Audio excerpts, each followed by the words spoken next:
ಮೊದಲನೇದಾಗಿ ವಿಜಯ್ ನಾವು ಅಂದುಕೊಂಡ ಹಾಗೆ ಅಲ್ಲ. ವಿಜಯ್ ಇರೋದು ಒಂದು ಯಾವುದೇ ರೀತಿಯ ಗೊಡ್ಡು ಭಾಷಣ ಇಲ್ಲ, ಬಿಲ್ಡಪ್ ಇಲ್ಲ. ಈ ಸಿನಿಮಾದಿಂದ ಬಂದವರಿಂದ, ಅದರಲ್ಲೂ ತಮಿಳುನಾಡಲ್ಲಿ ನಾವು ಇದನ್ನೆಲ್ಲ ನಿರೀಕ್ಷೆ ಮಾಡ್ತೇವೆ.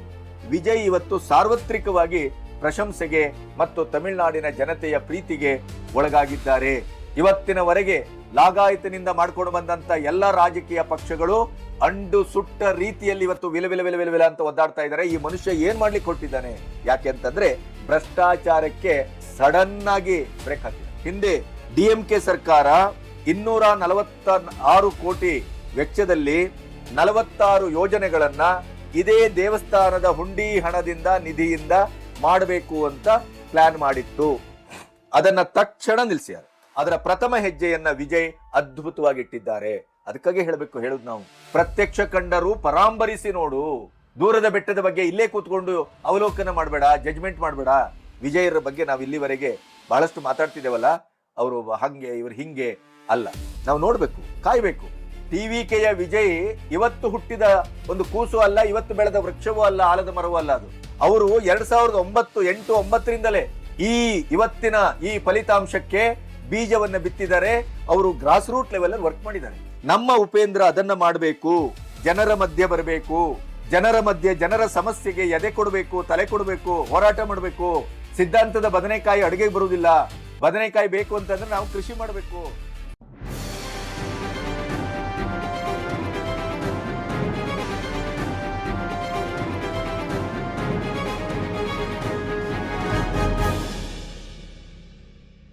ನಮಸ್ತೆ, ಬಿ ಗಣಪತಿ ನ್ಯೂಸ್ ಚಾನಲ್ಗೆ ಸ್ವಾಗತ.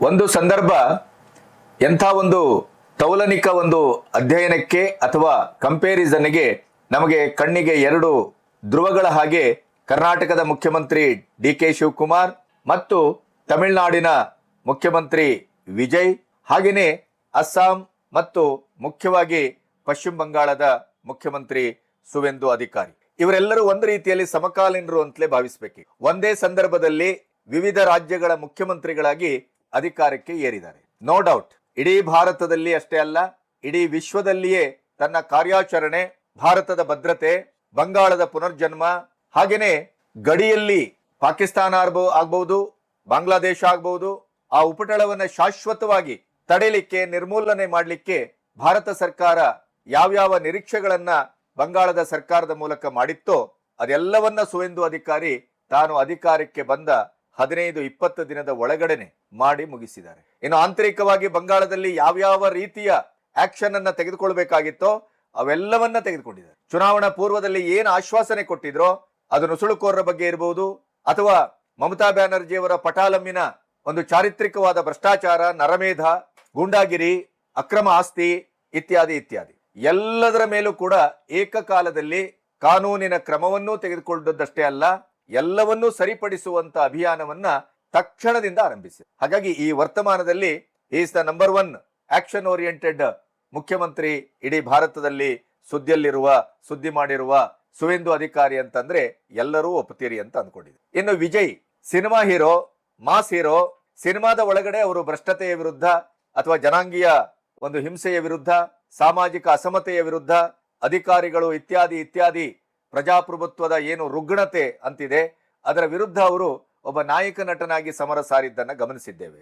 ಎಲ್ಲೋ ಫ್ಲೂಕ್ ಆಗಿ ಅವರು ಅಧಿಕಾರಕ್ಕೆ ಬಂದ್ರು ಅಂತ ಮಾತಾಡಿದ್ದನ್ನು ಕೇಳಿದ್ದೇನೆ. ಒಂದು ನಿರಂತರವಾಗಿ ಹರಿವು, ದ್ರವಿಡ ಸಂಸ್ಕೃತಿಯ ಹರಿವು ಏನಿತ್ತು ತಮಿಳುನಾಡಲ್ಲಿ, ಅದನ್ನ ಸಂಪೂರ್ಣವಾಗಿ ಕಟ್ ಮಾಡಿ ಒಂದು ಹೊಸ ನೀರನ್ನ, ಹೊಸ ಸಂಸ್ಕೃತಿಯನ್ನ ಹರಿಸುವಲ್ಲಿ, ಹೊಸ ಬೀಜವನ್ನ ಬಿತ್ತುವಲ್ಲಿ, ನಿರೀಕ್ಷೆಯನ್ನ ಹುಟ್ಟು ಹಾಕುವಲ್ಲಿ ವಿಜಯ್ ಅತ್ಯಂತ ಸಮರ್ಥವಾದಂತ ಒಂದು ಅಭ್ಯರ್ಥಿಯಾಗಿ, ನಾಯಕನಾಗಿ, ಮುಖ್ಯಮಂತ್ರಿಯಾಗಿ ಮೂಡಿ ಬಂದದ್ದಂತೂ ಸತ್ಯ. ವಿಪರೀತವಾದಂತ ಗ್ಯಾರಂಟಿಗಳನ್ನ ಘೋಷಣೆ ಮಾಡಿರೋದ್ರಿಂದ ಬೊಕ್ಕಸವನ್ನ ಹೇಗೆ ನಿಭಾಯಿಸ್ತಾರೆ, ಮಾತನ್ನ ಹೇಗೆ ಉಳಿಸ್ಕೊಳ್ತಾರೆ, ಇವತ್ತಿಗೂ ಅದು ಸವಾಲಾಗಿ ಇದೆ. ಆದರೆ ಮುಖ್ಯಮಂತ್ರಿಯಾಗಿ ಒಬ್ಬ ಅನನುಭವಿ, ರಾಜಕಾರಣದಲ್ಲಿ ಹೊಸಬ, ಅವರಲ್ಲಿ ಆರಿಸಿ ಬಂದವರೆಲ್ಲ ಯಾವುದೇ ರಾಜಕಾರಣದ ಹಿನ್ನೆಲೆ ಇಲ್ಲದೆ ಇದ್ದಂತವರೇ 75%ಕ್ಕೂ ಹೆಚ್ಚು. ಮಧ್ಯಮ, ಕೆಳಮಧ್ಯಮ, ತಳ ಸಮುದಾಯ, ಬಹಿಷ್ಕೃತ ಸಮುದಾಯ, ಅಸ್ಪೃಶ್ಯ ಸಮುದಾಯ, ಈ ರೀತಿಯ ಹಿನ್ನೆಲೆಯಲ್ಲೇ ಅಲ್ಲಿ TVKಯ ಶಾಸಕರಾಗಿ ಆಯ್ಕೆ ಆದವರು ಜಾಸ್ತಿ. ಹಾಗಾಗಿ ಯಾವ ರೀತಿ ಆಡಳಿತ ಮಾಡಬಹುದು?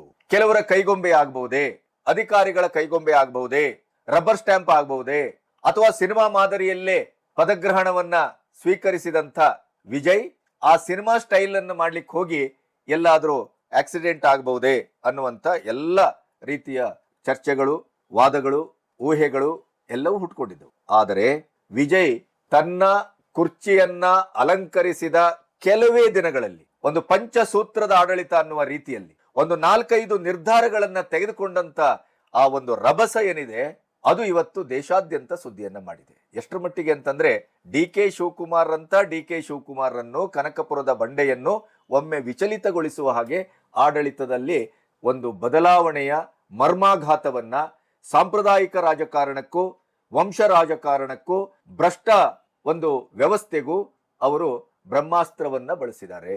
ಅದೇ ಡಿ ಕೆ ಶಿವಕುಮಾರ್ ಅಧಿಕಾರಕ್ಕೆ ಬಂದಾಗ ಯಾವ್ಯಾವುದೋ ನಿರೀಕ್ಷೆಗಳನ್ನ, ಯಾವ್ಯಾವುದೋ ಡೇರಿಂಗ್ ಆದಂತ ಹೆಜ್ಜೆಗಳನ್ನ ಅವರು ಇಡ್ತಾರೆ ಅಂತ ನಾವು ಭಾವಿಸಿದ್ದೆವು. ಆದ್ರೆ ಅವ್ರು ಇನ್ನೂ ಸಮಯ ತೆಗೆದುಕೊಳ್ತಾ ಇದ್ದಾರೆ ಅಂತ ನಾನು ಅಂದ್ಕೊಳ್ತೇನೆ. ಯಾಕಂದ್ರೆ ಅವರನ್ನ 2ನೇ ಹಂತದ ಸಂಪುಟವೇ ಇನ್ನೂ ರಚನೆ ಆಗಿಲ್ಲ.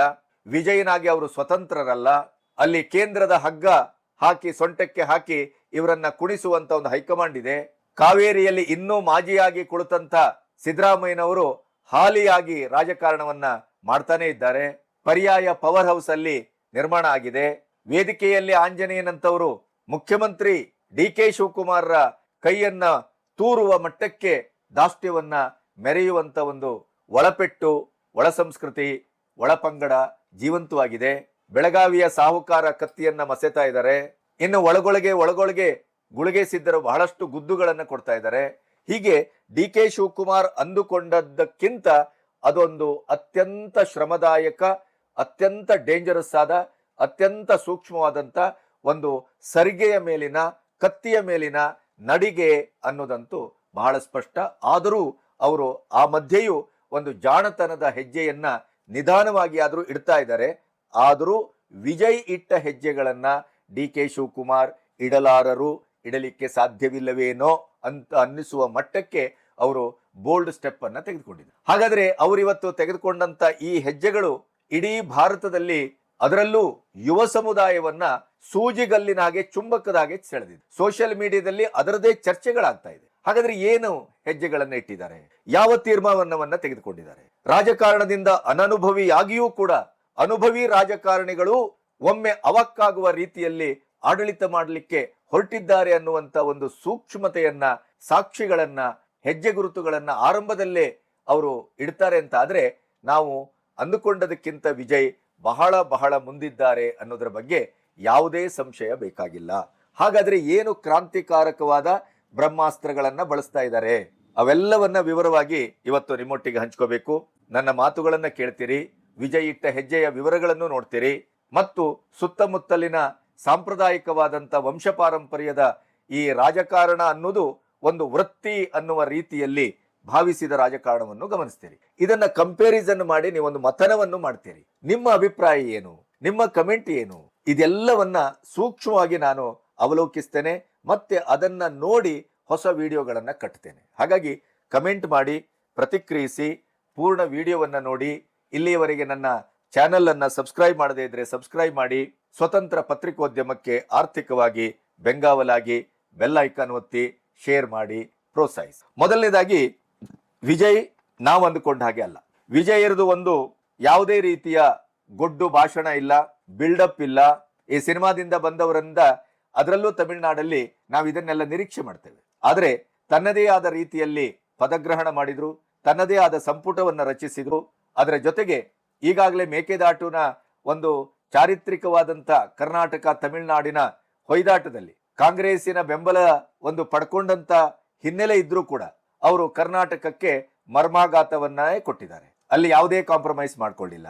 ಅಲ್ಲಿ ಯಾವುದೇ ಅವರ ಅನನುಭವ ಅನ್ನುವ ಹಿನ್ನೆಲೆ ಎಲ್ಲಿಯೂ ಒಂದು ತಾಕಲಾಟಕ್ಕೋ ಎಡವಿಕೆಗೋ ಕಾರಣ ಆಗಿಲ್ಲ. ತಮಿಳುನಾಡಿನ ಸರ್ಕಾರ ಲಾಗಾಯತಿನಿಂದ ಯಾವ ರೀತಿಯ ಹೆಜ್ಜೆಯನ್ನ ಇಟ್ಟಿದೆಯೋ ಅದೇ ಹೆಜ್ಜೆಯನ್ನ ಇಡುವ ಮೂಲಕ ಕರ್ನಾಟಕದ ಕನ್ನಡಿಗರ ಕೆಂಗಣ್ಣಿಗೆ ವಿಜಯ್ ಗುರಿಯಾಗಿದ್ದಾರೆ. ಅದರ ಬಗ್ಗೆನೂ ವಾದಗಳು ಇಲ್ಲ, ವಿವಾದಗಳು ಇಲ್ಲ, ಸಂಶಯವೂ ಇಲ್ಲ, ಅದು ಸ್ಪಷ್ಟ. ಅದು ಆದ್ರೆ ಎಲ್ಲರೂ ಕೇಳ್ತಾ ಇರುವಂತದ್ದೇನು, ಕಾಂಗ್ರೆಸ್ ಬೆಂಬಲಿತ ಟಿವಿಕೆ ಪಕ್ಷದ CM Vijay, D K Shivakumar, Rahul Gandhi, Vijay ಒಂದು ಟ್ರಯಾಂಗಲ್ ಲವ್ ಸ್ಟೋರಿಯಲ್ಲಿ ನಮ್ಮ ಲಾಗಾಯತಿನಿಂದ ಕೆಣಕುತ್ತಾ ಬೆದಕುತ್ತಾ ನಮಗೆ ಕಷ್ಟವನ್ನ ಕೊಡ್ತಾ ಇರುವಂತ, ನಮ್ಮ ಹಕ್ಕನ್ನ ಸರಿಯಾಗಿ ವಿನಿಯೋಗಿಸಲಿಕ್ಕೆ ಬಿಡದೇ ಇದ್ದಂಥ ಮೇಕೆದಾಟು ಯೋಜನೆಗೆ ವಿಜಯರಿಂದ ಹಸಿರು ನಿಶಾನೆಯನ್ನ ಕೊಡಿಸಲಿ ಅನ್ನುವಂಥ ಒಂದು ಮಾಮೂಲಿಯಾದಂಥ ನಿರೀಕ್ಷಿಸಬಹುದಾದಂಥ ರಾಜಕೀಯ ನಡೀತಾ ಇದೆ. ಅದು ಒಂದು ಕಡೆ. ಇನ್ನು ವಿಜಯ್ ತೆಗೆದುಕೊಂಡಂತ ಪಂಚಸೂತ್ರಗಳು, ಪಂಚಬ್ರಹ್ಮಾಸ್ತ್ರಗಳು ಇವತ್ತು ಯಾವುದೇ ರಾಜಕೀಯದ ಮುತ್ಸದ್ದಿ ಅಂತ ಕರೆಸಿಕೊಳ್ಳಬಹುದಾದ ರಾಜಕಾರಣಿಯು ಈ ಸಾಮಾಜಿಕ ಬದ್ಧತೆಯನ್ನ, ಈ ಸಾಂಸ್ಕೃತಿಕ ಬದ್ಧತೆಯನ್ನ ಹೊಂದಲಾರರು ಅನ್ನುವ ಮಟ್ಟಕ್ಕೆ ಅವರು ಒಂದು ಹೆಜ್ಜೆಗಳನ್ನ ಇಡ್ಲಿಕ್ಕೆ ಶುರು ಮಾಡಿದ್ದಾರೆ. ಆ ಹೆಜ್ಜೆಗಳು ಬಹಳ ಪ್ರಬುದ್ಧವಾಗಿದೆ ಮತ್ತು ಅತ್ಯಂತ ದಾಷ್ಟ್ಯದಿಂದ ಕೂಡಿದೆ. ಅದರ ಜೊತೆಗೆ ಕೆಳಮಧ್ಯಮ ವರ್ಗದ, ಮಧ್ಯಮ ವರ್ಗದ, ತಳ ಸಮುದಾಯದ, ಹಸಿವಿರುವವರ, ಸೋತವರ ಪರವಾಗಿದೆ. ಇದು ಬಹಳ ಬಹಳ ಮುಖ್ಯವಾದದ್ದು. ವಿಜಯನಂತ ಒಂದು ಶ್ರೀಮಂತಿಕೆಯಲ್ಲಿ ಬೆಳೆದಂಥ, ಸಿನಿಮಾದ ರಂಗು ರಂಗಿನ ಪ್ರಪಂಚದಲ್ಲಿ ಬೆಳೆದಂಥ ಒಬ್ಬ ವ್ಯಕ್ತಿ ತಾನು ಮುಖ್ಯಮಂತ್ರಿ ಆದಾಗ ನೊಂದವರ, ಬಳಲಿದವರ, ಸೋತವರ ಪರವಾಗಿ ಹೆಜ್ಜೆ ಇಡ್ತಾರೆ ಅಂತಾದ್ರೆ, ಸಾಮಾಜಿಕವಾದಂತ ಒಂದು ಭ್ರಷ್ಟತೆಯ ವಿರುದ್ಧ ಸಮರವನ್ನ ಸಾರ್ತಾರೆ ಅಂತಾದ್ರೆ, ಸಾಮಾಜಿಕ ಪಿಡುಗಿನ ವಿರುದ್ಧ ಬ್ರಹ್ಮಾಸ್ತ್ರವನ್ನ ಬಳಸ್ತಾರೆ ಅಂತಾದ್ರೆ, ಅವರ ಒಳಗಡೆ ಒಬ್ಬ ಸಮಾಜ ಸೇವಕ ನಿರಂತರವಾಗಿ ಜೀವಂತವಾಗಿ ಇದ್ದಾನೆ, ಇರ್ತಾನೆ ಅನ್ನೋದು ಅರ್ಥ. ಅದಲ್ಲದೆ ಇದ್ರೆ ಈ ಹೆಜ್ಜೆಗಳನ್ನೆಲ್ಲ ಇಡ್ಲಿಕ್ಕೆ ಆಗುದಿಲ್ಲ. ಪ್ರಥಮವಾಗಿ ಶೈಕ್ಷಣಿಕವಾಗಿ ಒಂದು ಮಾಫಿಯಾ ಈ ದೇಶದಲ್ಲಿ ಯಾವ ರೀತಿ ಕೆಲಸ ಮಾಡ್ತಾ ಇದೆ ಅನ್ನೋದನ್ನ ನಾವು ಗಮನಿಸ್ತಾ ಇದ್ದೇವೆ. ಅದರಲ್ಲೂ ಕರ್ನಾಟಕದಲ್ಲಿ ಆ ಮಾಫಿಯಾದ ತವರೂರೇನೋ ಅನ್ನುವ ಮಟ್ಟಕ್ಕೆ ನಾವು ಅದನ್ನು ಅನುಭವಿಸ್ತಾ ಇದ್ದೇವೆ. ಪ್ರತಿ ಜೂನ್ ತಿಂಗಳು ಬಂದಾಗಲೂ ಮಕ್ಕಳನ್ನ ಹೆತ್ತವರ ಎದೆ ಬಡಿತ ಮತ್ತು ಅವರಿಗೆ ಬರುವ ಚಳಿ ಜ್ವರ ಅದು ನಿರಂತರವಾಗಿದೆ. ಕಾರಣ ಏನು ಅಂತಂದ್ರೆ, LKG ಯಿಂದ MBBS ವರೆಗೆ, ಇಂಜಿನಿಯರಿಂಗ್ ಕಾಲೇಜ್ ವರೆಗೆ ಪ್ರತಿಯೊಂದು ಹಂತದಲ್ಲೂ ಇವತ್ತು ಫೀಸ್ ಅಂತೇನಿದೆ ಅದು ವರ್ಷದಿಂದ ವರ್ಷಕ್ಕೆ ಗಗನಚುಂಬಿಯಾಗಿ, ಯಾವುದೇ ಅರ್ಥ ಇಲ್ಲ, ತರ್ಕ ಇಲ್ಲ, ಹೇಳುವವರಿಲ್ಲ, ಕೇಳುವವರಿಲ್ಲ. ನಮ್ಮ ಊರಿಗೆ ಹೋಗುವ ಬಸ್ಗಳ ಹಾಗೆ ನೀವು ಹಬ್ಬ ಹರಿದಿನ, ವೀಕೆಂಡು, 4-5 ನಿರಂತರ ರಜೆ ಇತ್ಯಾದಿ ಬಂದಾಗ ನೀವು ಮಂಗಳೂರಿಗೆ ಹೋಗುವ ಬಸ್ಸಿಗೆ ಮಾಮೂಲಿಯಾಗಿ 600-700 ಇದ್ದದ್ದು 1600-700 ಆಗುತ್ತೆ. ಯಾರೂ ಕೇಳುವವರಿಲ್ಲ, ಹೇಳುವವರಿಲ್ಲ. ಅದು ಅವರು ಮಾಡಿದ್ದೇ ಮಾಟ, ಆಡಿದ್ದೇ ಆಟ, ವಿಧಿಸಿದ್ದೇ ಚೀಟಿ. ಹಾಗೆ ಈ ಶಿಕ್ಷಣ ಕೂಡ ಯಾರು ಹೇಳುವರಿಲ್ಲ, ಕೇಳುವರಿಲ್ಲ. ಕರ್ನಾಟಕದಲ್ಲಂತೂ ಆ ಬಗ್ಗೆ ಮಾತಾಡುವವರೇ ಇಲ್ಲ. ಈ ಎಡಚರ್ ಇರ್ಬೋದು, ಈ ನಿಮ್ಮ ಜಿರ್ಲೆಗಳಿರ್ಬೋದು, ಪ್ರಕಾಶ್ ರಾಜರಂತ 4 ರಾಜ್ಯದಲ್ಲಿ ವೋಟರ್ ID ಹೊಂದಿರುವಂತ ಮಹಾ ಸತ್ಯಸಂಧ ಇರಬಹುದು, ನಮ್ಮ ಬುದ್ಧಿವಂತ ಪ್ರೋಗ್ರೆಸಿವ್ ನಮ್ಮ ಸಾಹಿತಿಗಳಿರ್ಬೋದು, ಯಾರು ಮಾತಾಡುವುದಿಲ್ಲ. ಈಗ ಬಿಡದಿಯಲ್ಲಿ ನೋಡಿ, ಅಂತ ರೈತರ ಮೇಲೆ ಒಂದು ಮಾರಣಾಸ್ತ್ರಗಳನ್ನೇ ಬಳಸುವ ಅಂತ ಕೆಲಸ ಆಗ್ತಾ ಇದೆ. ಆದ್ರೆ ಅಲ್ಲಿ ಕೇವಲ JDS, BJP ರೈತರು ಮಾತ್ರ ಪ್ರತಿಭಟನೆ ಮಾಡ್ತಾ ಇದ್ದಾರೆ ಹೊರತು ನಮ್ಮ ಬಂಡಾಯಗಾರರೋ, ಬುದ್ಧಿಜೀವಿಗಳೋ, ಸಾಹಿತಿಗಳೋ, ಈ ವಿಧಾನಸೌಧ ಸುತ್ತ ಗಿರ್ಕಿ ಹೊಡೆತಾ ಇರುವಂತವ್ರು, ಮೋದಿ ವಿರೋಧಿಗಳು, ರಾಷ್ಟ್ರ ವಿರೋಧಿಗಳು, ಈ ಕಾಕ್ರೋಚ್ಗಳು, ಈ ನಮ್ಮ ಈಗ SIRಗೆ ನೋಡಿ, SIR ನಂತ ಒಂದು ಸಾಂವಿಧಾನಿಕ ಪ್ರಕ್ರಿಯೆಗೆ ವಿರೋಧಿಸುವಂತ ಒಂದು ಪ್ರೋಗ್ರೆಸಿವ್ ಥಿಂಕರ್ಸ್ಗಳು, ಸಾಹಿತಿಗಳು, ಎಡಪಂಥೀಯರು, JNU ಸಂಸ್ಕೃತಿಗೆ ನಮ್ಮ ಪ್ರಕಾಶ್ ರಾಜ ನಾಯಕ. ಆದ್ರೆ ಪ್ರಕಾಶ್ ರಾಜನ ಕಾಲ್ ಕೆಳಗೆ ಅಂತ ಕೊಳತು ಬಿದ್ದಿದೆ ಇವತ್ತು ನಾನ್ ಬೇಲೆಬಲ್ ವಾರೆಂಟು. ಯಾಕೆ? ಬೇರೆ ಏನದಕ್ಕಲ್ಲ, 4 ರಾಜ್ಯಗಳಲ್ಲಿ ಅವರು ವೋಟರ್ ಐಡಿಯನ್ನ ಹೊಂದಿದ್ದಾರೆ. ಆಹಾಹಾ, ಎಂತ ಪ್ರಾಮಾಣಿಕ, ಎಂತ ಸತ್ಯಸಂಧ. ಇಂಥವರು ಇವತ್ತು ಮೋದಿಯವರನ್ನ ಪ್ರಶ್ನಿಸ್ತಾರೆ, ರಾಷ್ಟ್ರೀಯತೆಯನ್ನ ಪ್ರಶ್ನಿಸ್ತಾರೆ, ಧರ್ಮಸ್ಥಳವನ್ನ ಪ್ರಶ್ನಿಸ್ತಾರೆ, ಹೆಗ್ಗಡೆಯವರನ್ನ ಪ್ರಶ್ನಿಸ್ತಾರೆ, ಎಲ್ಲರನ್ನು ಪ್ರಶ್ನಿಸ್ತಾರೆ. ಆದ್ರೆ ತಾವು ಮಾಡುವ ಕೆಲಸ ಇಂಥದ್ದು. ನಮ್ಮಲ್ಲೊಂದು ಗಾದೆ ಇದೆ, ತಿನ್ನುವುದು ಮಸಿಕೆಂಡ, ಓದುವುದು ಕಾಶಿಪಟ ಅಂತ ದಟ್ಟ ದರಿದ್ರರು ಇವರು, ಸಮಾಜದ ರೋಗಗಳಿವರು. ಇವರಿಗೆ ಅದೆಲ್ಲ ಕಾಣುದಿಲ್ಲ, ಈ ಶಿಕ್ಷಣದ ಮಾಫಿಯಾ ಎಲ್ಲ ಕಾಣುದಿಲ್ಲ. ಅದೇ ವಿಜಯನಂತವನಿಗೆ ಕಂಡಿತ್ತು. ಬಂದ ತಕ್ಷಣ ಮಾಡಿದ್ರವರು ಏನು, ನಿಮ್ಮ ಮನಸ್ಸಿಗೆ ತಕ್ಕಾಗಿ ನೀವು ಆ ಫೀಸ್ ಸ್ಟ್ರಕ್ಚರ್ ಅನ್ನ ಮಾಡುವುದಲ್ಲ, ಗೌರ್ಮೆಂಟ್ ಮಾಡುತ್ತೆ. ಫೀಸ್ ಸ್ಟ್ರಕ್ಚರ್ ಏನು, ಹೇಗೆ, ಅದನ್ನ 3 ವರ್ಷ ತಲೆ ಬಗ್ಗಿಸಿಕೊಂಡು ನೀವು ಅದನ್ನ ಅನುಸರಿಸತಕ್ಕದ್ದು. ಅದಕ್ಕೇನಾದ್ರೂ ಅಂಡರ್ ಟೇಬಲ್ ಇನ್ನೊಂದು ಮಗದೊಂದು ಅಡ್ಡದಾರಿಯಲ್ಲಿ ಬರ್ತಿರೋ, ನಿಮ್ಮ ಲೈಸೆನ್ಸ್ ಅನ್ನೇ ಶಾಶ್ವತವಾಗಿ ರದ್ದು ಮಾಡ್ತೇನೆ. ನಾನು ಮಾಡಿದ ಫೀಸ್ ಸ್ಟ್ರಕ್ಚರ್ ಅನ್ನ, ಸರ್ಕಾರ ಮಾಡಿದಂತ ಫೀಸ್ ಸ್ಟ್ರಕ್ಚರ್ ಏನಿದೆ ಅದರ ಬೋರ್ಡ್ ಅನ್ನ ಪ್ರತಿ ಶಾಲೆಯ ಗೇಟ್ ಅಲ್ಲೂ ತಗಲ ಹಾಕತಕ್ಕದ್ದು, ತೂಗು ಹಾಕತಕ್ಕದ್ದು. ಕರ್ನಾಟಕದಲ್ಲಿ ಯಾಕಾಗುದಿಲ್ಲ ಹೇಳಿ? LKG ಯಿಂದ MBBS ಇಂಜಿನಿಯರಿಂಗ್ ಕಾಲೇಜ್ ವರೆಗೆ ಎಲ್ಲೋ ಒಂದು ನಮ್ಮ ಮಣಿಪಾಲದ ಸಂಸ್ಥೆಗಳು, ಮೋನಾಳ್ವರಂತವರು, ಇನ್ನೊಬ್ರು ಮಗೊಬ್ಬರು ಅಥವಾ ನಮ್ಮ ಮಠಮಾನ್ಯಗಳು ನಡೆಸುವುದನ್ನ ಬಿಟ್ರೆ, ಬಹುತೇಕವಾಗಿ ಇವತ್ತು ನಮ್ಮ ರಾಜಕಾರಣಿಗಳ ಕೈಯಲ್ಲೇ ಶಿಕ್ಷಣ ಸಂಸ್ಥೆಗಳಿದೆ. ಆ ಪರಿಣಾಮವಾಗಿಯೇ ನಮ್ಮ ಪ್ರಾಥಮಿಕ ಶಾಲೆಗಳು ಇಂಥ ಕಳಪೆ ಮತ್ತು ಇಂಥ ದುರಂತದಲ್ಲಿರುವಂಥದ್ದು. ಯಾಕೆಂತಂದ್ರೆ ಇದು ಉದ್ಧಾರ ಆದ್ರೆ ಆ ಶಾಲೆಗಳಿಗೆ ಜನ ಹೋಗುದಿಲ್ಲ. ಶಿಕ್ಷಣ ವ್ಯವಸ್ಥೆಯಲ್ಲಿ ಆಗುವಂತ ಅವಮಾನ, ಭ್ರಷ್ಟಾಚಾರ, ದಬ್ಬಾಳಿಕೆ, ಆ ಮಕ್ಕಳ ಮೇಲೆ ಒತ್ತಡ, ಫೀಸ್ ಕಟ್ಟಲಿಕ್ಕೆ ಒಂದು ದಿನ ಆಚೆ ಈಚೆ ಆದ್ರೆ ಆ ಎಲ್ಲ ಮಕ್ಕಳ ಎದುರು ಆ ಫೀಸ್ ಕಟ್ಲಿಕ್ಕೆ ಆಗದೆ ಇದ್ದಂತ ಅಥವಾ ಒಂದು ದಿನ ವ್ಯತ್ಯಾಸ ಆದಂತ ಮಧ್ಯಮ ಕೆಳ ಮಧ್ಯಮ ವರ್ಗದ ಆ ಹುಡುಗರನ್ನ ಹುಡುಗಿಯರನ್ನ ಅವಮಾನಿಸುವ ರೀತಿ, ಅದರ ಪರ್ಯಾಯವಾಗಿ ಆತ್ಮಹತ್ಯೆಗಳು ನಡೆದಂಥದ್ದು, ಪರೀಕ್ಷೆಗೆ ಕೂತ್ಕೊಳ್ಳಿಕ್ಕೆ ಬಿಡದೆ ಇದ್ದಂಥದ್ದು, ಎಷ್ಟು ಘಟನೆಗಳು. ಇದು ಯಾವುದಕ್ಕೂ ಯಾರೂ ಮಾತಾಡುದಿಲ್ಲ, ಸರ್ಕಾರವೂ ಮಾತಾಡುದಿಲ್ಲ, ಯಾರೂ ಮಾತಾಡುದಿಲ್ಲ. ಯಾಕೆ ಹೇಳಿ? ಎಲ್ಲಾ ಶಾಲಾ ಕಾಲೇಜು ಸಂಸ್ಥೆಗಳು ಇವರದೇನೆ. ಆದರೆ ವಿಜಯ್ಗೆ ಈ ಬ್ಯಾಕ್ಲಾಗ್ ಇಲ್ಲ, ಶಿಕ್ಷಣ ಸಂಸ್ಥೆ ಇಲ್ಲ. ಅವನಿಗೆ ಯಾವುದೋ ರಾಜಕಾರಣಿಗೆ ಬೇಜಾರಾಗ್ಬಿಡುತ್ತೆ, ಅವನು ನಾಳೆ ನನಗೆ ವಿರುದ್ಧ ನಿಲ್ತಾನೆ. ನೋ, ಆ ತರದ ಯಾವುದೇ ಹಂಗಿಲ್ಲದೆ ಇರೋದ್ರಿಂದ ಶಿಕ್ಷಣ ಸಂಸ್ಥೆಯ ಮೇಲೆ ಬ್ರಹ್ಮಾಸ್ತ್ರವನ್ನೇ ಬಳಸಿದ್ದಾನೆ. ಹಾಗಾಗಿ ವಿಜಯ್ ಇವತ್ತು ಸಾರ್ವತ್ರಿಕವಾಗಿ ಪ್ರಶಂಸೆಗೆ ಮತ್ತು ತಮಿಳುನಾಡಿನ ಜನತೆಯ ಪ್ರೀತಿಗೆ ಒಳಗಾಗಿದ್ದಾರೆ. ಇವತ್ತಿನವರೆಗೆ ಲಾಗಾಯತಿನಿಂದ ಮಾಡ್ಕೊಂಡು ಬಂದಂತ ಎಲ್ಲ ರಾಜಕೀಯ ಪಕ್ಷಗಳು ಅಂಡು ಸುಟ್ಟ ರೀತಿಯಲ್ಲಿ ಇವತ್ತು ವಿಲ ಅಂತ ಒದ್ದಾಡ್ತಾ ಇದ್ದಾರೆ. ಈ ಮನುಷ್ಯ ಏನ್ ಮಾಡ್ಲಿಕ್ಕೆ ಕೊಟ್ಟಿದ್ದಾನೆ?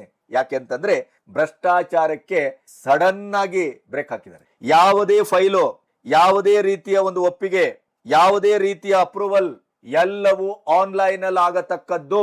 ಪಾರದರ್ಶಕತೆಯ ಮಹಾ ಹೆಜ್ಜೆ ಇದು. ನಮ್ಮ ರಾಜ್ಯದಲ್ಲಿ ಮಾಡ್ಲಿ ನೋಡೋಣ. ಎಲ್ಲೆಲ್ಲಿ ಸಿಗತ್ತೆ? ಹೂ ಮಾರುವವರಿಂದ ಶುರುವಾಗುತ್ತೆ, ಮೀನು ಮಾರುವವರಿಂದ ಶುರುವಾಗುತ್ತೆ, ಕಡ್ಲೆ ಮಾರುವವರಿಂದ ಶುರುವಾಗುತ್ತೆ, ಅಲ್ಲಿಂದ ಹಪ್ತ ವಸೂಲಿ, ಎಲ್ಲಿವರೆಗೆ? ವಿಧಾನಸೌಧದವರೆಗೆ ಕನೆಕ್ಷನ್. ಅದು ಇದನ್ನ ಮಾಡ್ಲಿಕ್ಕೆ ಸಾಧ್ಯವಾಗಿರೋದು ವಿಜಯ್ಗೆ ಹೇಗೆ ಅಂತಂದ್ರೆ, ಅವರು ಬಹುಶಃ ಎಲೆಕ್ಷನ್ಗೆ ಫಂಡ್ ತಗೊಂಡಿಲ್ಲ, ಅವರಿಗೆ ಯಾವುದೇ ರಾಜಕಾರಣದ ಹಂಗಿಲ್ಲ, ವಂಶ ರಾಜಕಾರಣಿ ಅಲ್ಲ, ಪರಂಪರಾಗತ ರಾಜಕಾರಣದಿಂದ ಬಂದವರಲ್ಲ, ಸ್ವತಃ ದುಡ್ಡು ಮಾಡಿ ದುಡ್ಡಿನಿಂದಲೇ ಮುಂದೆ ರಾಜಕೀಯನ ಮಾಡಬೇಕು. ಆದ್ರಿಂದ ಒಂದಿಷ್ಟು ಬಂಗ್ಲೆಗಳು, ಒಂದಿಷ್ಟು ಜಾಗಗಳು, ಒಂದಿಷ್ಟು ವ್ಯವಸ್ಥೆಗಳನ್ನು ಮಾಡಿ ಅಲ್ಲಿ ಅಕ್ರಮ ಹಣದ ದಾಸ್ತಾನೋ ಇನ್ನೊಂದೋ ಮಗದೊಂದೋ ಮಾಡಬೇಕು ಅಂತ ಆ ಕನಸನ್ನ ಕಟ್ಕೊಂಡು ಬಂದಂತ ಯುವಕ ಅಲ್ಲ. ಶುದ್ಧ ರಾಜಕಾರಣ, ಶುದ್ಧ ಸಮಾಜ ಸೇವೆ, ಜನರಿಗಾಗಿಯೇ ನಾನು ಅನ್ನುವಂತ ಮನೋಭಾವದಿಂದ ಬಂದಿರೋದ್ರಿಂದ ಈ ಭ್ರಷ್ಟಾಚಾರದ ಒಂದು ಅರ್ಬುದ ರೋಗ ಇತ್ತಲ್ಲ, ಆ ರೋಗಕ್ಕೆ ಕೂಡ ಇತಿಶ್ರೀಯನ್ನ ಹಾಡ್ಲಿಕ್ಕೆ ವಿಜಯ್ ಹೊರಟಿರುವುದು ಒಂದು ಶುಭಾರಂಭ. ಇನ್ನು ಮೂರನೇದಾಗಿ, ಆಯಕಟ್ಟಿನ ಜಾಗದಲ್ಲಿ, ಅದು ದೇವಸ್ಥಾನ ಇರ್ಬೋದು, ಶಾಲೆಗಳಿರ್ಬೋದು, ಇನ್ನೊಂದಿರ್ಬೋದು, ಮಗದೊಂದಿರ್ಬೋದು, ಸೂಕ್ಷ್ಮ ಪ್ರದೇಶಗಳು ಆಯಕಟ್ಟಿನ ಜಾಗದಲ್ಲಿದ್ದ 717 ಮದ್ಯದ ಅಂಗಡಿಗಳನ್ನ ತಾಪಡತೋಪ್ ಬಂದ್ ಮಾಡಿದ್ದಾರೆ. ಅದರಿಂದ ಮಹಿಳೆಯರ ಮನವನ್ನ ಗೆದ್ದಿದ್ದಾರೆ, ಹೆತ್ತವರ ಮನವನ್ನ ಗೆದ್ದಿದ್ದಾರೆ, ಸಮಾಜದ ಕೆಳ ಮಧ್ಯಮ ವರ್ಗ, ತಳ ಸಮುದಾಯದ ಅಗಾಧ ಪ್ರೀತಿಯನ್ನ ಗಳಿಸಿದ್ದಾರೆ ವಿಜಯ್. ಯಾಕೆಂತಂದ್ರೆ ಎಲ್ಲರೂ ಇದೇ ಹೆಂಡದ ಅಂಗಡಿಯಿಂದಲೇ ಬದುಕನ್ನ ಬರ್ಬಾದ್ ಮಾಡ್ಕೊಳ್ತಾ ಇದ್ರು. ತಕ್ಷಣ ಬಂದ್ ಮಾಡಿದ್ದಾರೆ. ಬೊಕ್ಕಸಕ್ಕೆ ಹಣ ಬರದೇ ಇದ್ರೆ ಹಾಳಾಗೋಯ್ತು ಅನ್ನುವ ಕಾರಣದಲ್ಲಿ ಅವರು ಅದನ್ನ ಸಾಮಾಜಿಕ ಸ್ವಾಸ್ಥ್ಯ ಅನ್ನುವ ದೃಷ್ಟಿಯಲ್ಲಿ, ಕರ್ನಾಟಕದಲ್ಲಿ ನಿಜವಾಗಿ ಆಗಬೇಕಾದ ಇನ್ನೊಂದು ಪರಿಕ್ರಮವನ್ನ, ಒಂದು ಹೆಜ್ಜೆಯನ್ನ ವಿಜಯ್ ತಮಿಳುನಾಡಲ್ಲಿ ಇಟ್ಟಿದ್ದಾರೆ. ನಿಜವಾಗಿ ಕರ್ನಾಟಕದಲ್ಲಿ ಆಗ್ಬೇಕು. ಯಾಕಂದ್ರೆ ಅತ್ಯಂತ ಹೆಚ್ಚು ಅತ್ಯಾಚಾರ ಆಗ್ತಾ ಇದೆ, ಮಹಿಳೆಯರ ಮೇಲೆ ದಾಳಿ ಆಗ್ತಾ ಇದೆ, ಮಹಿಳೆಯರ ಒಂದು ಅಸಹಾಯಕತೆಯ ಮೇಲೆ ದಾಳಿ ಆಗ್ತಾ ಇದೆ. ನೀವು ಕ್ರೈಮ್ ರಿಪೋರ್ಟ್ ಗಳನ್ನು ನೋಡಿದ್ರೆ ಮಹಿಳೆಯರು ಕರ್ನಾಟಕದಲ್ಲಿ ಎಂತ ಒಂದು ದುಸ್ಥಿತಿಯಲ್ಲಿದ್ದಾರೆ ಅನ್ನೋದು ನಿಮ್ಗೆ ಅರ್ಥ ಆಗ್ತದೆ. ನಮ್ಮ DK ಶಿವಕುಮಾರ್ ಈ ಹೆಜ್ಜೆಯನ್ನ ಮುಂದೆ ಇಡಬಹುದು ಅಂತ ನಿರೀಕ್ಷಿಸ್ತಾ, ಇದೇ ಮಹಿಳೆಯರ ರಕ್ಷಣೆಗೆ ಒಂದು ವಿಶೇಷ ಟಾಸ್ಕ್ ಫೋರ್ಸ್ ಅನ್ನ ಬಂದ ತಕ್ಷಣ ಅವರು ಮಾಡಿದ್ದಾರೆ. ನಾನು ಇದನ್ನು ವಿಜಯನ ಸಿನಿಮಾದಲ್ಲಿ ನೋಡಿದ್ದೆ. ಹೆಣ್ಮಕ್ಳ ರಕ್ಷಣೆಗೆ ಒಂದು ಪೊಲೀಸ್ ಅಧಿಕಾರಿಯಾಗಿ ಯಾವ ರೀತಿ ಕೆಲಸ ಮಾಡಿದ್ದಾರೆ ಅನ್ನುವಂತ ಸಿನಿಮಾ ನೋಡಿದ್ದೆ. ಬಹುಶಃ ಅದೆಲ್ಲವೂ ಇನ್ಸ್ಪಿರೇಷನ್ ಇರ್ಬೋದು, ನನಗೆ ಗೊತ್ತಿಲ್ಲ. ಆದ್ರೆ ಈ ಮಹಿಳೆಯರ ಒಂದು ರಕ್ಷಣೆಗೆ ಟಾಸ್ಕ್ ಫೋರ್ಸ್ ಅನ್ನ ಮಾಡಿದ್ದಿದೆಯಲ್ಲ, ಇದು ಅತ್ಯಂತ ಅಭಿಮಾನದ ಮತ್ತು ಹೆಣ್ಣು ಮಕ್ಕಳಿಗೆ ಕೊಟ್ಟಂತ ವಿಶೇಷ ಕೊಡುಗೆ ಅಂತ ವ್ಯಾಖ್ಯಾನಿಸಲ್ಪಡ್ತಾ ಇದೆ. ಇನ್ನು ಒಂದು ಚಾರಿತ್ರಿಕವಾದ ನಿರ್ಧಾರ ಇದು. ಪ್ರತಿಯೊಬ್ಬ ಇವತ್ತಿನ ಮುಖ್ಯಮಂತ್ರಿ ಮಾಡಬೇಕಾದ ಕೆಲಸ. ಅದರಲ್ಲೂ ನೀವು ಎಡಚರರು ಅಂತ ಕರ್ಕೊಳ್ಳುವವರು, ಪ್ರೋಗ್ರೆಸಿವ್ ಥಿಂಕರ್ಸ್ ಅಂತ ಕರ್ಕೊಳ್ಳುವವರು, ಮಸೀದಿ ಮತ್ತು ಚರ್ಚ್ಗಳನ್ನ ಅಪ್ಯಾಯವಾಗಿ ಅಪ್ಪಿಕೊಳ್ಳುವವರು, ಜಾತ್ಯತೀತ ಮನೋಭಾವದಲ್ಲಿ ದೇವಸ್ಥಾನಗಳನ್ನ, ನಂಬಿಕೆಗಳನ್ನ, ನಮ್ಮ ಆರಾಧನಾ ಸಂಸ್ಕೃತಿಗಳನ್ನ, ರಾಮನನ್ನ, ಕೃಷ್ಣನನ್ನ ಹೇಗೆ ಬೇಕಾದರೂ ತೊಳೆತಾ ಬದುಕುವ ಈ ಎಡಚರರು, ಬುದ್ಧಿಜೀವಿಗಳು, ಇಂಥವರೆಲ್ಲ ಇದನ್ನು ಗಮನಿಸಬೇಕು. ಬಹಳ ಕಾಲದಿಂದ ಇದಾಗಬೇಕಾಗಿತ್ತು, ಅದನ್ನ ವಿಜಯ್ ಮಾಡಿ. ದೇವಸ್ಥಾನದ ನಿಧಿ, ದೇವಸ್ಥಾನದ ಹುಂಡಿಯ ಹಣ, ಅದನ್ನ ನಿಮ್ಮ ಯಾವುದೋ ಗ್ಯಾರಂಟಿಗೋ, ಇನ್ನೊಂದಕ್ಕೋ, ಮಗದೊಂದಕ್ಕೋ, ವೈಟ್ ಟ್ಯಾಪಿಂಗ್ಗೋ, ಇನ್ನೊಂದಕ್ಕೋ ಬಳಸುವ ಹಾಗೆ ಇಲ್ಲ. No way. ಹಿಂದೆ DMK ಸರ್ಕಾರ 246 ಕೋಟಿ ವೆಚ್ಚದಲ್ಲಿ 46 ಯೋಜನೆಗಳನ್ನ ಇದೇ ದೇವಸ್ಥಾನದ ಹುಂಡಿ ಹಣದಿಂದ, ನಿಧಿಯಿಂದ ಮಾಡಬೇಕು ಅಂತ ಪ್ಲಾನ್ ಮಾಡಿತ್ತು. ಅದನ್ನ ತಕ್ಷಣ ನಿಲ್ಲಿಸಿದ್ದಾರೆ. ನಿಜಕ್ಕೂ ಶಹಬ್ಬಾಸ್ ಅಂತ ಹೇಳುವಂತ ಕೆಲಸ ಇದು. ಇದು ಇಡೀ ದೇಶದಲ್ಲಿ ಆಗಬೇಕಾದ ಕೆಲಸ. ನೋಡಿ, ಇದಕ್ಕೆ ಪೂರಕವಾಗಿ ಹೇಳ್ತೇನೆ, ಇಷ್ಟೆಲ್ಲ ನಮ್ಮ ಹಿಂದುತ್ವದ ಬಗ್ಗೆ, ಹಿಂದೂ ಧರ್ಮದ ಬಗ್ಗೆ ಈ ಕಚಡಗಳು ಮಾತಾಡ್ತಾರಲ್ಲ, ವಿರೋಧಿಸ್ತಾರಲ್ಲ, ಭಗವಾನ್ ಅಂತವ್ರು, ಅಂತವ್ರು, ಇಂಥವ್ರು ಎಲ್ಲ. ಇವತ್ತು ದೇವಸ್ಥಾನ 4 ಲಕ್ಷಕ್ಕೂ ಹೆಚ್ಚು ದೇವಸ್ಥಾನ ಭಾರತದಲ್ಲಿ ಮುಜರಾಯಿ ಇಲಾಖೆಯಲ್ಲಿದೆ, ಸರ್ಕಾರದ ಸುಪರ್ದಿಯಲ್ಲಿದೆ. ಅದರ ಹಣವನ್ನೆಲ್ಲ ದೇವಸ್ಥಾನಕ್ಕೆ ಕೊಡುವುದಿಲ್ಲ, ಧಾರ್ಮಿಕ ಕಾರ್ಯಗಳಿಗೆ ಕೊಡುವುದಿಲ್ಲ. ಈಗ ವಿಜಯ್ ಅದನ್ನೇ ಮಾಡಿದ್ದು. ದೇವಸ್ಥಾನದ ಹಣ ಕೇವಲ ದೇವಸ್ಥಾನಗಳ ಅಭಿವೃದ್ಧಿ ಮತ್ತು ಅಲ್ಲಿ ಅವಶ್ಯಕತೆಗಳಿಗೆ ಮತ್ತು ಧಾರ್ಮಿಕ ಕಾರ್ಯಗಳಿಗೆ ಮಾತ್ರ ವಿನಿಯೋಗಿಸಲ್ಪಡಬೇಕು, 1 ರೂಪಾಯಿ ಆಚೆ ಈಚೆ ಆಗುವಂಗಿಲ್ಲ ಅನ್ನುವಂತ ಕಟ್ಟುನಿಟ್ಟಿನ ಆಜ್ಞೆಯನ್ನು ಮಾಡಿದ್ದಾರೆ. ನಿಜವಾಗಿ ನಾವು ವಿಜಯರವರ ಬಗ್ಗೆ ಅವ್ರು ಎಲ್ಲೋ ಕನ್ವರ್ಟೆಡ್ ಕ್ರಿಶ್ಚಿಯನ್ನು, ಹಿಂದೂ ವಿರೋಧಿ. ಯಾಕೆಂತಂದ್ರೆ ಪ್ರಥಮ ಅಧಿವೇಶನದಲ್ಲಿ ವಿಧಾನಸಭೆಯಲ್ಲಿ ಈ ಉದಯನಿಧಿ ಮಾರನ್ನು, ಸ್ಟಾಲಿನ್ ಮಗ ಉದಯನಿಧಿ, ಅವನು ಹಿಂದೂ ಧರ್ಮದ ವಿರುದ್ಧ ಸನಾತನ ಧರ್ಮದ ವಿನಾಶವೇ ನಮ್ಮ ಗುರಿ, ಅದನ್ನ ಸಂಪೂರ್ಣ ಅದನ್ನ ಹೊಡೆದು ತೆಗೆದು ಗುಡಿಸಿ ಮುಗಿಸ್ಬೇಕು ಅಂತ ಹೇಳಿದ್ನಲ್ಲ, ಆವಾಗ ಮೌನವಾಗಿದ್ರು ವಿಜಯ್. ಅದ್ರ ಬಗ್ಗೆ ತುಂಬಾ ಆಕ್ಷೇಪ ಬಂದಿತ್ತು. ಆದರೆ ಅಲ್ಲಿ ಅವರ ಮೌನ ಈಗ ನಾವು ಅರ್ಥ ಮಾಡ್ಕೋಬೇಕು. ಕೇವಲ ಮಾತಿಗೆ ಮಾತು ಕೊಡುವುದಲ್ಲ, ಕೃತಿಯಲ್ಲಿ ತರಬೇಕು, ಕೆಲಸದ ಮೂಲಕ, ನಿರ್ಧಾರದ ಮೂಲಕ ತೋರಿಸಬೇಕು. ಅದನ್ನು ತೋರಿಸಿ. ಅದೇ ಈ ದೇಶದಲ್ಲಿ 3 ಲಕ್ಷಕ್ಕೂ ಹೆಚ್ಚು ಮಸೀದಿಗಳಿದೆ, ಚರ್ಚ್ಗಳು ಇದೆ. ಅದು ಯಾವುದೂ ಸರ್ಕಾರದ ಸುಪರ್ದಿಯಲ್ಲಿಲ್ಲ. ಈಗ ಅದಕ್ಕಾಗಿ ಹಿಂದೂಗಳು ಒಂದು ಹೋರಾಟಕ್ಕೆ ಕರೆ ಕೊಟ್ಟಿದ್ದಾರೆ. ಈ 4 ಲಕ್ಷಕ್ಕೂ ಹೆಚ್ಚು ದೇವಸ್ಥಾನಗಳು ಇವತ್ತೇನು ಸರ್ಕಾರದ ಸುಪರ್ದಿಯಲ್ಲಿದೆ, ಅದನ್ನ ಬಿಡುಗಡೆ ಮಾಡಬೇಕು. ಆದ್ರೆ ಎಲ್ಲಾ ಹುಂಡಿಯ ಹಣಗಳು ಧಾರ್ಮಿಕ ಕಾರ್ಯ, ದೇವಸ್ಥಾನದ ಕಾರ್ಯಕ್ಕೆ ವಿನಿಯೋಗಿಸಲ್ಪಡಬೇಕು. ಅದನ್ನೇ ವಿಜಯ್ ಮಾಡಿದ್ದು. ಅದರ ಬಗ್ಗೆ ಈಗ ಒಂದು ರಾಷ್ಟ್ರೀಯ ಹೋರಾಟ ಆಗ್ತಾ ಇದೆ. ನೀವು ದೇವಸ್ಥಾನಗಳನ್ನು ಸುಪರ್ದಿ ತಗೊಳ್ತಿರೋ, ಚರ್ಚ್ಗಳನ್ನು ತಗೊಳ್ಳಿ, ಮಸೀದಿಗಳನ್ನು ತಗೊಳ್ಳಿ. ಜಾತ್ಯತೀತತೆ ಅನ್ನೋದು ಬರೇ ಬಾಯಲ್ಲಲ್ಲ, ದೇವಸ್ಥಾನಗಳಿಗಷ್ಟೇ ಅಲ್ಲ, ರಾಮಕೃಷ್ಣರಿಗಷ್ಟೇ ಅಲ್ಲ, ಸನಾತನ ಧರ್ಮಕ್ಕಷ್ಟೇ ಅಲ್ಲ, ಹಿಂದುತ್ವಕ್ಕೆ ಮಾತ್ರ ಅಲ್ಲ, ಹಿಂದೂಗಳಿಗೆ ಮಾತ್ರ ಅಲ್ಲ, RSS ಗೆ ಮಾತ್ರ ಅಲ್ಲ, ಇವರಿಗೂ ಲಗವಾಗಬೇಕು. ಅದರ ಪ್ರಥಮ ಹೆಜ್ಜೆಯನ್ನ ವಿಜಯ್ ಅದ್ಭುತವಾಗಿ ಇಟ್ಟಿದ್ದಾರೆ. ಅದಕ್ಕಾಗಿ ಹೇಳುದು ನಾವು, ಪ್ರತ್ಯಕ್ಷ ಕಂಡರೂ ಪರಾಂಬರಿಸಿ ನೋಡು. ದೂರದ ಬೆಟ್ಟದ ಬಗ್ಗೆ ಇಲ್ಲೇ ಕೂತ್ಕೊಂಡು ಅವಲೋಕನ ಮಾಡಬೇಡ, ಜಜ್ಮೆಂಟ್ ಮಾಡಬೇಡ. ವಿಜಯರ ಬಗ್ಗೆ ನಾವು ಇಲ್ಲಿವರೆಗೆ ಬಹಳಷ್ಟು ಮಾತಾಡ್ತಿದ್ದೇವಲ್ಲ, ಅವರು ಹಂಗೆ ಇವರು ಹಿಂಗೆ ಅಲ್ಲ. ನಾವು ನೋಡ್ಬೇಕು, ಕಾಯ್ಬೇಕು, ಅವರ ನಿರ್ಧಾರಗಳನ್ನು ಗಮನಿಸಬೇಕು. ಇದು ನಿರ್ಧಾರ. ಇದನ್ನ ಇಟ್ಕೊಂಡು ನೀವು ಕರ್ನಾಟಕದಲ್ಲಿ ಗಮನಿಸಿದ್ರೆ ನೋ, ಇದನ್ನೆಲ್ಲ DK ಶಿವಕುಮಾರ್ ರಿಂದಲೂ ಮಾಡ್ಲಿಕ್ಕೆ ಸಾಧ್ಯ ಇಲ್ಲ. ಅವರಿಗೆ ಮನಸ್ಸಿದ್ರೂ ಕೂಡ DK ಶಿವಕುಮಾರ್ ಬಗ್ಗೆ ನಾವು ಏಕಾಏಕಿ ಏನಕ್ಕೇನ ಮಾತಾಡಕೂಡುದು. ಯಾಕೆಂತಂದ್ರೆ RSS ಪ್ರಾರ್ಥನಾ ಗೀತೆಯನ್ನೇ ಅವರು ವಿಧಾನಸಭೆಯಲ್ಲಿ ಯಾವುದೇ ಹಂಗು ಹರಿಯಿಲ್ಲದೇನೆ, ಹೈಕಮಾಂಡಿನ ಯಾವ ಭೀತಿಯೂ ಇಲ್ಲದೇನೆ ಅತ್ಯಂತ ನಿರರ್ಗಳವಾಗಿ ಮಾತಾಡಿ ದಕ್ಕಿಸಿಕೊಂಡಂತ ಗಂಡದು ಕನಕಪುರದ ಬಂಡೆ. ನಾವು ಅವರ ಆಡಳಿತದಲ್ಲಾಗುವ ತಪ್ಪು ಒಪ್ಪುಗಳನ್ನ ನೀಟ್ ಎಕ್ಸಾಮ್ ಅಲ್ಲಿ ಇವತ್ತು ಮಾನ ಮರ್ಯಾದೆ ಇಲ್ಲದೆ ಇದ್ದೇನೆ. ಪ್ರಿಯಾಂಕ ಖರ್ಗೆ ಇರ್ಬೋದು, BK ಹರಿಪ್ರಸಾದ್ ಇರ್ಬೋದು, ಆತ್ಮಹತ್ಯೆ ಮಾಡಿಕೊಂಡ ಮಕ್ಕಳ ಬಗ್ಗೆ ಏನ್ ಮಾತಾಡ್ತೀರಿ? ನೀಟ್ ಎಕ್ಸಾಮ್ ರದ್ದು ಮಾಡಿದ್ರ ಬಗ್ಗೆ ಮಾತಾಡೋದಿಲ್ಲ ನೀವು. ಇವತ್ತೊಂದು 2-3 ಮಕ್ಕಳು ಮಕ್ಕಳೇ ಇರಿ. ಅವರ ಭವಿಷ್ಯನೇ. ನಿಮ್ಮ ದರಿದ್ರ ಕೆಲಸದಿಂದ, ನಿಮ್ಮ ರ್ಯಾಲಿಯಿಂದ, ಟ್ರಾಫಿಕ್ ಜಾಮ್ ಇಂದ ಅವರ ಭವಿಷ್ಯ ಹಾಳಾಯ್ತಲ್ಲ, ಅದು ಒಂದು ಮಗುವಿಗಾದ್ರೂ ಅನ್ಯಾಯವೇ. ಕೇಂದ್ರ ಸರ್ಕಾರದಲ್ಲಿ ಆದಂತ ಅನ್ಯಾಯವನ್ನು ಪ್ರತಿಭಟಿಸಿದ್ದೇವೆ. ಪ್ರಶ್ನೆ ಪತ್ರಿಕೆಯ ಆ ತರದ ಒಂದು ಮೋಸ ವಂಚನೆ ಆಗಬಾರ್ದಿತ್ತು. ಆದ್ರೆ ಅದನ್ನ ಎಚ್ಚೆತ್ತ ಸರ್ಕಾರ ಅದನ್ನ ಸರಿಯಾದ ರೀತಿಯಲ್ಲಿ ಮತ್ತೆ ಮಾಡುವ ಕೆಲಸವನ್ನ ಮಾಡಿದಾಗ ಮಕ್ಕಳ ಭವಿಷ್ಯಕ್ಕೆ ದ್ರೋಹ ಮಾಡಿದ್ರಲ್ಲ ನೀವು, ಅದನ್ನು ಕೂಡ ಸಮರ್ಥಿಸಿಕೊಳ್ಳಿಕ್ ಹೋಗ್ತಿರಲ್ಲ.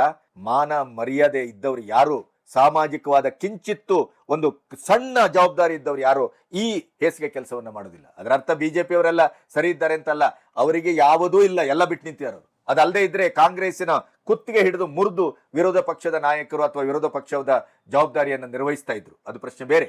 ಆದರೆ ಕರ್ನಾಟಕದಲ್ಲಿ ನಾವು DK ಶಿವಕುಮಾರ್ ಅವರ ಒಂದು ಧಾರ್ಮಿಕ ಪ್ರಜ್ಞೆಯನ್ನ, ಸನಾತನ ಪ್ರಜ್ಞೆಯನ್ನ, ದೇಶೀಯತೆಯನ್ನ, ರಾಷ್ಟ್ರೀಯತೆಯನ್ನ ಪ್ರಶ್ನಿಸುವಾಗಿಲ್ಲ. ಅವರು ಅದರ ಬಗ್ಗೆ ಯಾರನ್ನೂ, ಅದು ಕುಂಭಮೇಳ ಇರಬಹುದು, ಇನ್ನೊಂದಿರಬಹುದು, ನೋವೇ ಕೇರ್ ಮಾಡಿಲ್ಲ, ಅವರು ಕೇರ್ ಮಾಡೋದಿಲ್ಲ. ಮತ್ತೆ ಅವರಿಂದ ಇಂಥ ನಿರ್ಧಾರಗಳು ಏಕದಮ್ ಆಗೋದು ಬಹಳ ಕಷ್ಟ. ಯಾಕೆಂದ್ರೆ ಇಲ್ಲಿಯ ಆ ರಾಜಕೀಯವೇ ಹಾಗಿದೆ. ಅವರು ಆ ರಾಜಕೀಯದ ಸುಳಿಯಿಂದ, ಹಳವಂಡದಿಂದ ಎದ್ದು ಇಲ್ಲಿವರೆಗೆ ಬಂದದ್ದೇ ಒಂದು ಬಹಳ ದೊಡ್ಡ ಇತಿಹಾಸ. ಆದ್ರಿಂದ ಅವರ ಮಿತಿಯಲ್ಲಿ ಅವ್ರು ಮಾಡ್ಬೋದು. ಮತ್ತೆ ನಮ್ಮ ಕರ್ನಾಟಕದ ರಾಜಕೀಯ ನಿಂತ ನೀರು. ನನಗೆ ಯಾರೋ ಒಬ್ರು ನಿನ್ನೆ ಹೇಳ್ತಾ ಇದ್ರು, ವಿಜಯ್ ಮಾಡ್ದಾಗೆ ಉಪೇಂದ್ರ ಮಾಡ್ಬೋದು. ನೋ, ಉಪೇಂದ್ರ ಸ್ಟುಡಿಯೋದ ರಾಜಕಾರಣಿ. ಉಪೇಂದ್ರ ಒಂದು ರೀತಿಯಲ್ಲಿ ಸಿದ್ಧಾಂತದ ಬದನೆಕಾಯಿ, ಪ್ರಚಾರದ ಉಪ್ಪಿನಕಾಯಿ. ಅವರು ನೀಟ್ ಎಕ್ಸಾಮ್ ಬಗ್ಗೆ ಗ್ರಾಸ್ ರೂಟ್ ಇಳಿದು ಪ್ರತಿಭಟನೆ ಮಾಡ್ಲಾರ್ರು. ಭ್ರಷ್ಟಾಚಾರದ ವಿರುದ್ಧ ಅವರು ಸ್ಟುಡಿಯೋದಲ್ಲಿ ಅಥವಾ ನಮ್ಮಂತ ಯೂಟ್ಯೂಬರ್ಗಳ ಎದುರು ಅಥವಾ ಟಿವಿ ಎದುರು ಬಂದು ಕೂತು ಗಂಟೆಗಟ್ಟಲೆ ಮಾತಾಡ್ತಾರೆ ಹೊರತು ಅವರು ಗ್ರಾಸ್ ರೂಟ್ ಲೆವೆಲ್ ಅಲ್ಲಿ ಯಾವುದೇ ಬೀಜವನ್ನು ಬಿತ್ತಿಲ್ಲ, ಯಾವುದೇ ಶ್ರಮವನ್ನು ಮಾಡಿಲ್ಲ, ಉತ್ತಲಿಲ್ಲ, ಬಿತ್ತಲಿಲ್ಲ, ನೇಗಿಲಿಡಿಲಿಲ್ಲ. ಹಿಡಿಯುವ ಲಕ್ಷಣಗಳು ಕಾಣ್ತಾ ಇಲ್ಲ. ನೀವು ಆಕಾಶದಲ್ಲಿ ಅವಧೂತನ ಹಾಗೆ ನೀವು ಪ್ರಚಾರಕ್ಕಾಗಿ ಭಾಷಣ ಮಾಡ್ಬಿಟ್ರೆ ನೆಲದಲ್ಲಿ ಏನ್ ಬೆಳತದೆ ಅಂತ ಆಗ್ಬೇಕಲ್ಲ. ನೆಲಮೂಲದ ಹೋರಾಟ ಆಗ್ಬೇಕ್ರಿ, ಎಚ್ಚರದ ಜಾಗೃತಿಯ ಚಳವಳ ಆಗ್ಬೇಕು, ಅದರ ನೇತೃತ್ವವನ್ನು ವಹಿಸ್ಕೋಬೇಕು. ಅಲ್ಲಿ ಸೋಲ್ಬೇಕು, ಗೆಲ್ಲಬೇಕು, ಅಲ್ಲಿ ವಿರೋಧಗಳನ್ನ ಎಲ್ಲವನ್ನು ಎದುರಿಸಬೇಕು. ನೀವು ನೆಲಕ್ಕಿಳಿಯದೇನೆ ಕೇವಲ ಪಕ್ಷಿ, ನಮ್ಮಲ್ಲಿ ಬರ್ಡ್ ವ್ಯೂ ಅಂತಾರಲ್ಲ, ಪಕ್ಷಿ ನೋಟ, ನೀವು ಹೆಲಿಕಾಪ್ಟರ್ ಅಲ್ಲಿ ಫುಲ್ ನಾವು ಈ ಯಾವ್ದಾದ್ರು ಅನಾಹುತ ಆದಾಗ ಮುಖ್ಯಮಂತ್ರಿಗಳು ಪ್ರಧಾನಿಗಳು ಒಂದು ವೀಕ್ಷಣೆ ಮಾಡ್ತಾರಲ್ಲ, ಆ ರೀತಿ ಮಾಡುವುದರಿಂದ ನೀವು ಯಾವ ರಾಜಕೀಯದ ಒಂದು ಪ್ರಾಕ್ಟಿಕಲ್ ಆದಂತ ಒಂದು ನೆಲೆಯನ್ನ ತಲುಪಲಾರ್ರಿ ಅಂತ. ಉಪೇಂದ್ರ ಅತ್ಯಂತ ಅದ್ಭುತ ಬುದ್ಧಿವಂತರು, ಅವರ ತರ್ಕ ಸರಿಯಾಗಿದೆ, ಅವರ ಯೋಚನೆ ಸರಿಯಾಗಿದೆ. ಆದರೆ ಅದರ ಪ್ರಾಕ್ಟಿಕಲ್ ಆಗಿ ಪ್ರಾಯೋಗಿಕವಾಗಿ ನೆಲಕ್ಕಿಳಿಸೋರು ಯಾರು? ನೀವು ಸಿನಿಮಾ ಮಾಡ್ಕೊಂಡು ಅಭಿನಯ ಮಾಡ್ಕೊಂಡು ನಿಮ್ಮ ಮನೆಯಲ್ಲಿ ನೀವು ಕೂತ್ಕೊಂಡು ನಿಮಗೆ ಪುರ್ಸೊತ್ತಾದಾಗ, ನಿಮಗೆ ಎಚ್ಚರ ಆದಾಗ ನೀವು ಎಲ್ಲ ಯೂಟ್ಯೂಬರ್ಸ್ ಗಳನ್ನು ಕರ್ಕೊಂಡು ಅಥವಾ ನೀವೇ ಸ್ಟುಡಿಯೋಕ್ಕೆ ಹೋಗಿ ಅಥವಾ ನೀವೇ ಪ್ರೆಸ್ ಮೀಟ್ ಮಾಡಿ ನೀವು ನಿಮ್ಮ ತಲೆಯಲ್ಲಿದ್ದಂತ ಸಿದ್ಧಾಂತದ ಬೀಜಗಳನ್ನ ಪತ್ರಕರ್ತರ ನೆತ್ತಿ ಮೇಲೆ ಬಿಸಾಡಿದ್ರೆ ಅದು ಹೇಗೆ ನೆಲಕ್ಕಿಳಿಲಿಕ್ಕೆ ಸಾಧ್ಯ? ವಿಜಯ್ ಏನೋ ಉದ್ಭವ ಶಿವಲಿಂಗ ಅಂತ ಭಾವಿಸಿದ್ರೇನೋ? ಇಲ್ಲ. 2008-9ರಿಂದಲೇ ಅವರು ಅವರ ಅಭಿಮಾನಿ ಸಂಘಟನೆಗಳಿಂದ ಇಡೀ ಹಳ್ಳಿಯನ್ನ ತಮಿಳುನಾಡಿನ ಮೂಲೆ ಮೂಲೆಯನ್ನ ಮುಟ್ಟಿದ್ದಾರೆ. ಅಣ್ಣಾಮಲೈ ಅದನ್ನು ಅದ್ಭುತವಾಗಿ ವಿಶ್ಲೇಷಣೆ ಮಾಡಿದ್ರು. ಟಿವಿಕೆಯ ವಿಜಯ್ ಇವತ್ತು ಹುಟ್ಟಿದ ಒಂದು ಕೂಸು ಅಲ್ಲ, ಇವತ್ತು ಬೆಳೆದ ವೃಕ್ಷವೂ ಅಲ್ಲ, ಆಲದ ಮರವೂ ಅಲ್ಲ. ಅದು ಅವರು 2008-9ರಿಂದಲೇ ಇವತ್ತಿನ ಈ ಫಲಿತಾಂಶಕ್ಕೆ ಬೀಜವನ್ನ ಬಿತ್ತಿದ್ದಾರೆ. ಅವರು ಗ್ರಾಸ್ ರೂಟ್ ಲೆವೆಲ್ ಅಲ್ಲಿ ವರ್ಕ್ ಮಾಡಿದ್ದಾರೆ. ನಮ್ಮ ಉಪೇಂದ್ರ ಅದನ್ನ ಮಾಡಬೇಕು, ಜನರ ಮಧ್ಯೆ ಬರಬೇಕು, ಜನರ ಮಧ್ಯೆ ಜನರ ಸಮಸ್ಯೆಗೆ ಎದೆ ಕೊಡಬೇಕು, ತಲೆ ಕೊಡಬೇಕು, ಹೋರಾಟ ಮಾಡಬೇಕು. ಸಿದ್ಧಾಂತದ ಬದನೆಕಾಯಿ ಅಡುಗೆಗೆ ಬರುವುದಿಲ್ಲ. ಬದನೆಕಾಯಿ ಬೇಕು ಅಂತಂದ್ರೆ ನಾವು ಕೃಷಿ ಮಾಡಬೇಕು. ಹಾಗ ಕರ್ನಾಟಕದಲ್ಲಿ ಅಲ್ಲಿ ವಿಜಯ್ ಬಂದ ಅಂತ ಹೇಳಿ ಇಲ್ಲಿ ಉಪೇಂದ್ರ ಅವರು ವಿಜಯ ಮಾಲೆಯನ್ನ ಕೊರಳಿಗೆ ಹಾಕೊಂಡು ವಿಧಾನಸೌಧದಲ್ಲಿ ಬಂದು ಮುಖ್ಯಮಂತ್ರಿ ಆಗ್ತಾರೆ ಅಂತ ಯಾರಾದ್ರೂ ಭಾವಿಸಿದ್ರೆ ಅದು ಅತ್ಯಂತ ಅಪ್ರಬುದ್ಧವಾದಂತ ಒಂದು ತಿಳುವಳಿಕೆ ಮತ್ತು ತೀರ್ಮಾನ. ಆಗ ಕರ್ನಾಟಕದಲ್ಲಿ ಅಂತ ಸಾಧ್ಯತೆಗಳು ಬಹಳ ಕಡಿಮೆ. ರಾಜ್ಕುಮಾರ್ ಕಾಲದಲ್ಲಿ ಅದು ಇತ್ತು, ಅದರ ರಾಜ್ಕುಮಾರ್ ಬರಲಿಲ್ಲ ಯಾಕೆ ಅನ್ನೋದಕ್ಕೆ ಇವತ್ತು ಹಲವು ರಾಜಕಾರಣಿಗಳಿಗೆ ಅದು ಉತ್ತರ ಆಗ್ಬೇಕು. ಯಾರು? ಸಿನಿಮಾದಿಂದ ಬಂದವರು ಬರುವವರಿಗೆ. ಸಿನಿಮಾ ನಾಯಕನೊಬ್ಬ ಕರ್ನಾಟಕದಲ್ಲಿ ರಾಜಕಾರಣಕ್ಕೆ ಬರಬೇಕು ಅಂತಾದ್ರೆ ಅದಕ್ಕೆ ಅದರದೇ ಆದಂತ ಒಂದು ಸಿದ್ಧತೆ, ಅದರದೇ ಆದಂತ ಗೇಯ್ಮೆ, ಅದರದೇ ಆದಂತ ಪ್ರಾಕ್ಟಿಕಲ್ ಆದಂತ ಹೋರಾಟಗಳು, ಚಳವಳಿಗಳು, ಜನರ ಮನಸ್ಸಿನ ಮಧ್ಯೆ ಓಡಾಟಗಳು ಇವೆಲ್ಲವೂ ಬೇಕಾಗತ್ತೆ. ಅದು ನನಗಿಲ್ಲ. ನನಗೆಲ್ಲರೂ ಒಂದೇ ಅಭಿಮಾನಿ ದೇವತೆಗಳು. ಅದರಿಂದ ಅವರಲ್ಲಿ ನಾನು ಭೇದ ಭಾವವನ್ನು ಮಾಡ್ಲಿಕ್ಕೆ ಸಾಧ್ಯ ಇಲ್ಲ. ನಾನೊಂದು ಪಕ್ಷಕ್ಕೆ ಅಂಟ್ಕೊಳ್ಳಿಕ್ಕೆ ಸಾಧ್ಯ ಇಲ್ಲ. ನನಗೆ 100 ರೂಪಾಯಿ ಯಾವುದು 500 ರೂಪಾಯಿ ಯಾವುದು ಅಂತ ಗೊತ್ತಾಗದೇ ಇದ್ದಂತ ಒಬ್ಬ ಮುಗ್ಧ ನಾನು, ಹಳ್ಳಿಯಿಂದ ಬಂದವನು, 3ನೇ ಕ್ಲಾಸ್ ಓದ್ದವನು. ನಮಗಿವೆಲ್ಲ ಆಗೋದಿಲ್ಲ. ನಾವು ಪಾರ್ಟ್ ಮಾಡ್ಕೊಂಡು ಚೆನ್ನಾಗಿರ್ತೇವೆ. ರಾಜ್ಕುಮಾರ್ ಅದು ಅವ್ರು ಮಾತ್ರ ಮಾಡ್ಲಿಕ್ಕೆ ಸಾಧ್ಯ. ಆದ್ರೆ ಉಪೇಂದ್ರನಿಂದ ಎಲ್ಲವೂ ಸಾಧ್ಯ. ಆದರೆ ಅವರು ಪ್ರಾಕ್ಟಿಕಲ್ ರಾಜಕಾರಣ ಮಾಡದೇನೆ ಸೈದ್ಧಾಂತಿಕ ರಾಜಕಾರಣವನ್ನ ಮಾಡ್ತಾರೆ, ಸ್ಟುಡಿಯೋ ರಾಜಕಾರಣವನ್ನ ಮಾಡ್ತಾರೆ, ಪ್ರಚಾರದ ರಾಜಕಾರಣವನ್ನ ಮಾಡ್ತಾರೆ. ಕೇವಲ ಸಿದ್ಧಾಂತದ ಬೀಜದ ಮೊಟ್ಟೆಗಳನ್ನ ಬಿಸಾಡುವುದಷ್ಟೇ ಅವ್ರ ಕೆಲಸ ಆಗಿದೆ ಹೊರತು ಇನ್ಯಾವುದೂ ಆಗಿಲ್ಲ. ಹಾಗಾಗಿ ಕರ್ನಾಟಕದಲ್ಲಿ ಇನ್ನೊಬ್ಬ ವಿಜಯ್ ಆಗಿ ಉಪೇಂದ್ರ ಬರ್ತಾರೆ ಅಂತ ನಿರೀಕ್ಷೆ ಮಾಡುವಂತ ಯಾವ ಸಾಧ್ಯತೆಗಳು ಇಲ್ಲ. ವಿಜಯ್ ಮಾಡಿದಂತ ಇವತ್ತಿನ ಕೆಲಸ ಏನಿದೆಯಲ್ಲ, ಸಿನಿಮಾವೂ ಗೊತ್ತು, ರಾಜಕಾರಣವೂ ಗೊತ್ತು, ಸಮಾಜವೂ ಗೊತ್ತು, ಆಡಳಿತ ಮಾಡ್ಲಿಕ್ಕೂ ಗೊತ್ತು, ಜನರ ನೋವಿಗೆ ಸ್ಪಂದಿಸ್ಲಿಕ್ಕೂ ಗೊತ್ತು.